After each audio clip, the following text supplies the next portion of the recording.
That's why we are seeing Hoima National Airport has been constructed. But it's the oil city. It's not an oil city.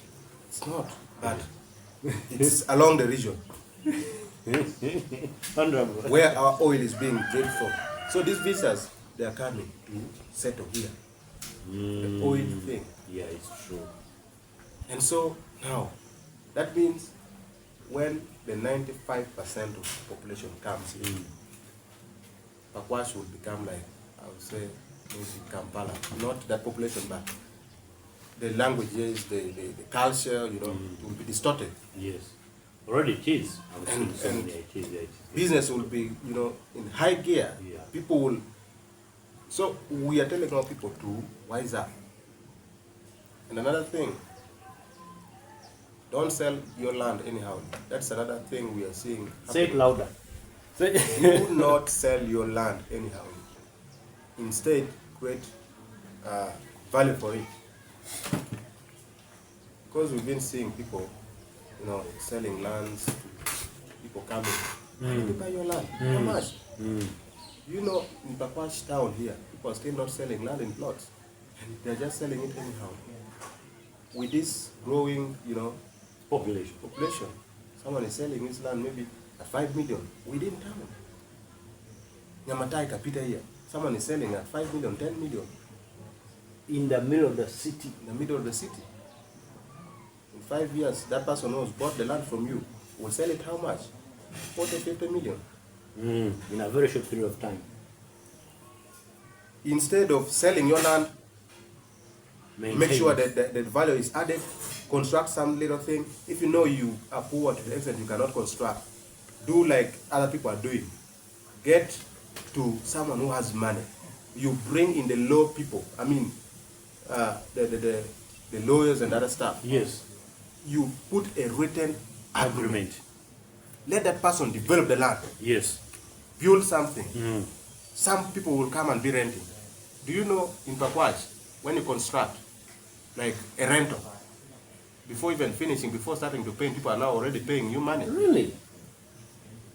And there are few rentals. I've also There are few. There are few rentals. Yeah. In Pakwash right now as we talk, you cannot get a room within town with power at 100,000. Really? You cannot. You mean the cost of life has shot that high? It has short because of this oil and gas thing. You go to Navy, you will find a house with power, with well finished, at 50,000 a room. So Navy Paida. here life is more expensive than the other side. It used to be, you know, as such, but then because of this oil and gas, it has brought a lot of development, a lot of improvements. But our people are still there. Why? Because our leaders are minding of their stomachs. No. I would say that. They are not coming to teach our people the truth, and yet they know it. No. Some of these blames, I will not take it personal. Some of these blames are. It is us.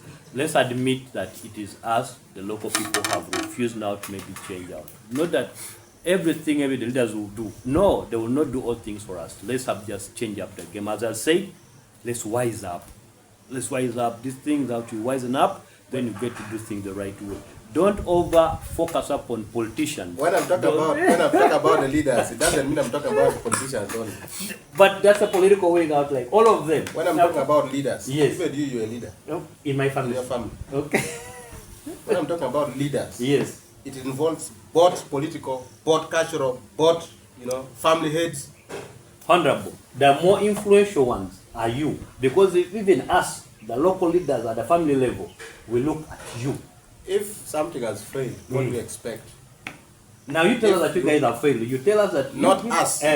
Some. Some. Okay. Some. Honorable. Some have failed us. Honorable. As we close up, yes, sir. I just want your honest remarks out, like, you know, the solutions out to one, our education, and then secondly, now when it comes to tourism, let's just tell the young people, those ones who are creative, tell them how to tap into the thing. Now, like you already have got a new big position of the Pakwash Tourism Expo. That's a big thing, to be honest. That's a very big thing. Sure. Okay? So just tell them your honest opinion. Well, thank you so much for this wonderful opportunity. Now to my dear viewers from whatever part of the place you're watching us from, I would like to give you my view, my humble submission towards this.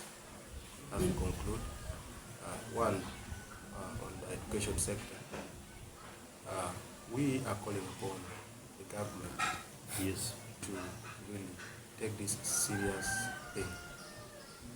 Government should really take up education as a serious thing. You know, Nelson Mandela once said that education is the greatest weapon of all. If you want to destroy your nation, it does not need you to take a gun and start shooting at people, but fight the education of your people. That will be the end of your country. It will be the end of your people. So it's a humble appeal to our leaders, the government, Yeah. and let us really pick up salary. Our teachers are crying for their salary rises.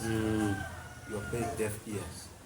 And this is a primary teacher who is earning 400,000. Like, on a serious note, this primary teacher, sir, is earning 400,000 shillings after the deductions of the taxes, other things, NSF and others. So it comes to 300, like maybe 320.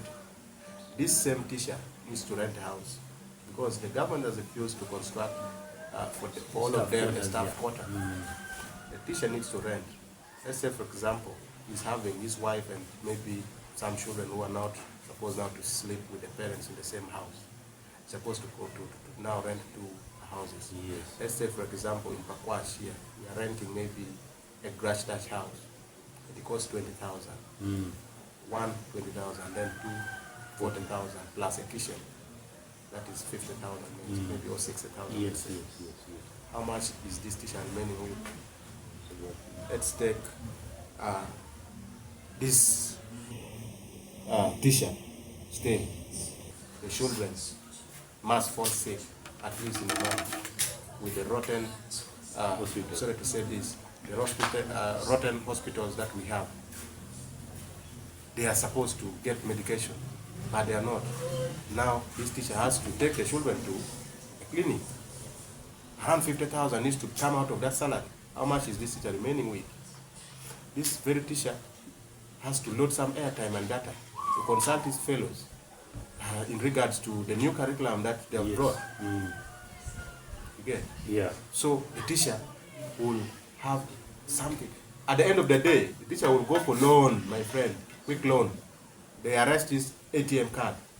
At the end of the month, the only thing he will have to do is to be seen looking at the SMS you have received, 400,000, but no withdrawal. Why? Because the ATM has been grabbed by the money laundering. Yes. So it is really giving them hard time. It is really giving them.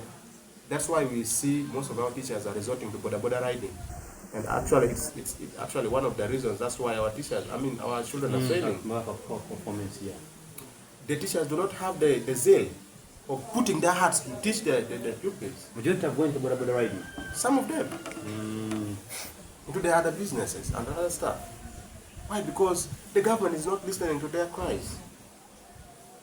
When they complain, instead of helping them, giving them something to motivate them, you are going just ngaloge. You just saying that if you don't want to teach, you leave. I'm going to make my soldiers to Yeah. It doesn't make any sense. So we are calling upon the government to really give our teachers a better pay. Just like we are saying we are an alternative government. You do hate us. Most people do hate us for nothing. Yet we are telling you guys the truth. When you look at the manifesto of National Unity Platform 2026-31, priority 4, it dwells so much about the education of our people. In our priority, in our option, alternative government mission about education, we dwell so much on that. We are going to give our people, I mean the teachers, better pay rise. Our pupils, our educating, I mean our school-going children needs to, have a conducive environment for studies. They need to be facilitated. Scholastic materials, Yes. with the girls, pads, free pads, to keep them in school. We have most of our young girls running out of school just because of that. No one is there to provide for them. The parents are poor. If affording to buy fees, it's hard for them. Like, it becomes a challenge. This girl will go and start getting money from these border riders. At the end of the day, they're impregnated. These are the things we're talking about. The government should take a matter on that. And then to our parents, some of them who are having money, but they're just not taking their children purposely. Please, we are calling upon you. Look into that. It's so massive. And then on the tourism sector,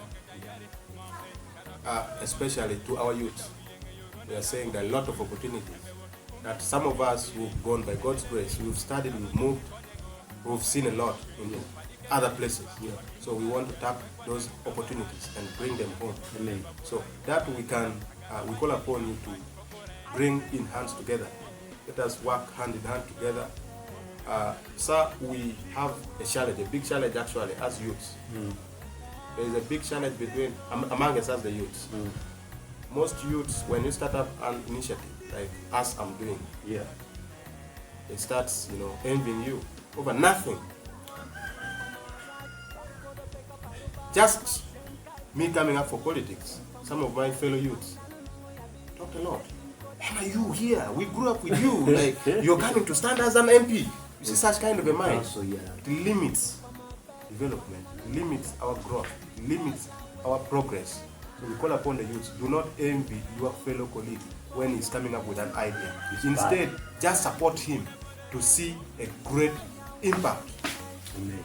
In so doing, I believe one day Pakwash will shine, Pakwash will be that pillar all people will look up to. And indeed, this slogan we are saying that is Unamolon, the land that flows with milk and honey, will come into accomplishment. Amen. I say all this for God and my country. Thank you so much. Thank you so much, Father. Thank you. Till next week. God bless you for me.